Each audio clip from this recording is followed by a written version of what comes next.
This morning, you paid for something with money that doesn't exist. You tapped a card, or you watched a number on a screen get smaller. No metal changed hands. No paper moved. A number went down in one place and up in another, and you trusted that the number meant something. You didn't think twice about it. Almost nobody does. But here's the strange part. That invisible money, money that is really just a record of who owes what, is not new. It is not modern. It is the oldest form of money there is.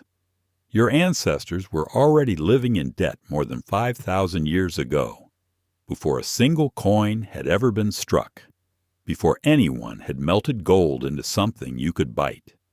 We've been told money was invented to make life easier. The truth is closer to the opposite. And the story of how debt came first, long before coins, long before banks, explains something uncomfortable about why you feel broke today. You probably learned the story in school. Once upon a time, people bartered. You had a goat, I had 3 chickens, and we traded. But barter was clumsy. What if I didn't want your goat? So the story goes, humans invented money to fix the problem. A neutral thing everyone wanted, so trade could finally flow. It's a clean story. Adam Smith wrote it down in 1776, and we've been repeating it ever since. There's just one problem. It isn't true. In 2011, the anthropologist David Graeber laid out the case in a book called Debt, The First 5,000 Years. His argument was simple and devastating. In all the records we have, nobody has ever found a society that actually ran on barter the way the textbook claims. Not one. The barter world we were taught about is essentially a myth, a thought experiment that got mistaken for history. So if money didn't come from barter, where did it come from? The answer is debt. Before humans invented money, they invented owing. To see how, you have to go back to Mesopotamia, around 5,000 years ago. In the cities of ancient Sumer, the temples and palaces ran the economy like enormous accounting houses. They handed out grain, tools, and land, and they kept track of what everyone owed in return. And they wrote it all down, pressed into wet clay with a reed, in the wedge-shaped marks we call cuneiform. We have found thousands of these tablets. Most of them are not poetry or prayers. They are receipts. They are I owe us. The oldest writing humanity produced was overwhelmingly debt records. They even had a unit to measure it, the shekel. But here's what almost nobody realizes. The shekel wasn't a coin. It was a weight, a fixed weight of barley, later silver, used as a way to count what you owed. It was a number in a ledger long before it was ever a thing in your hand. And it gets stranger. Coins, the actual metal discs we picture when we think of ancient money, show up absurdly late. The first true coins weren't minted until around 600 BCE in the kingdom of Lydia. That means debt and credit had already been running human economies for roughly 2,400 years before anyone invented coins at all. Money didn't start as a thing. It started as a promise, a record of who owed whom.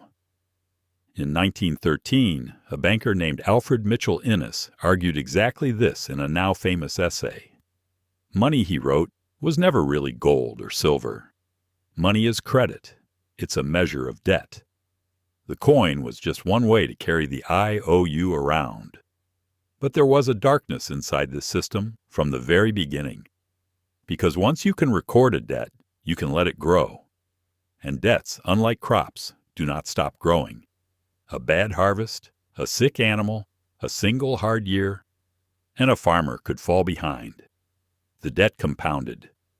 When he had nothing left to pledge, he pledged his oxen, then his land, then his children, then himself. Across the ancient Near East, this was the engine that turned free families into debt slaves.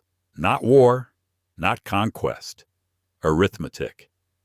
And this is the part the textbooks leave out entirely. The ancient rulers understood that a society where debt only ever grows will eventually tear itself apart. So they built in a release valve.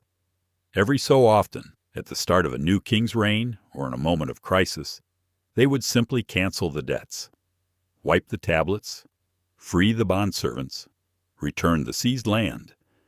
The Sumerians had a word for it that translates beautifully as a return to mother. The Babylonians had their own. When Hammurabi took the throne around 1750 BCE, one of the first things he did was declare debts forgiven. In 2018, the economist Michael Hudson spent an entire book documenting these clean slates, arguing they were not acts of charity, but acts of survival.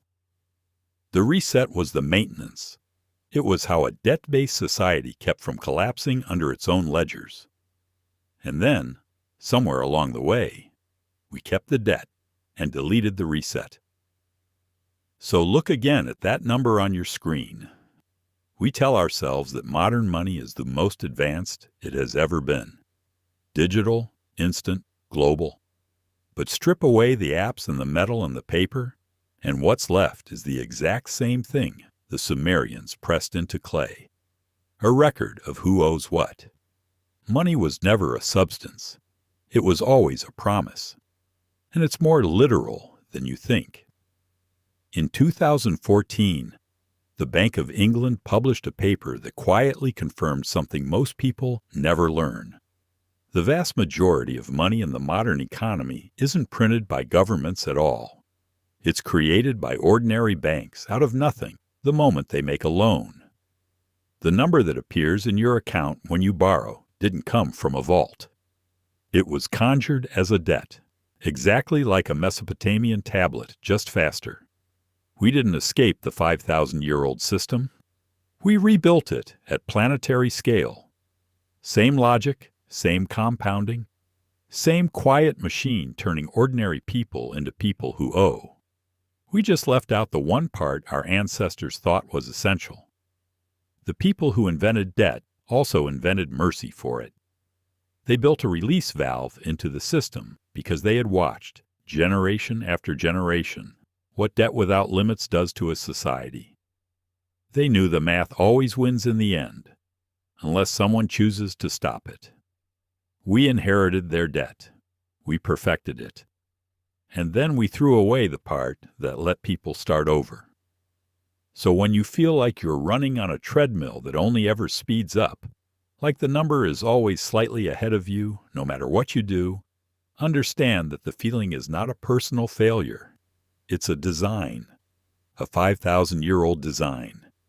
Your ancestors built a way out and called it returning to your mother. We kept the debt. We just stopped letting anyone go home.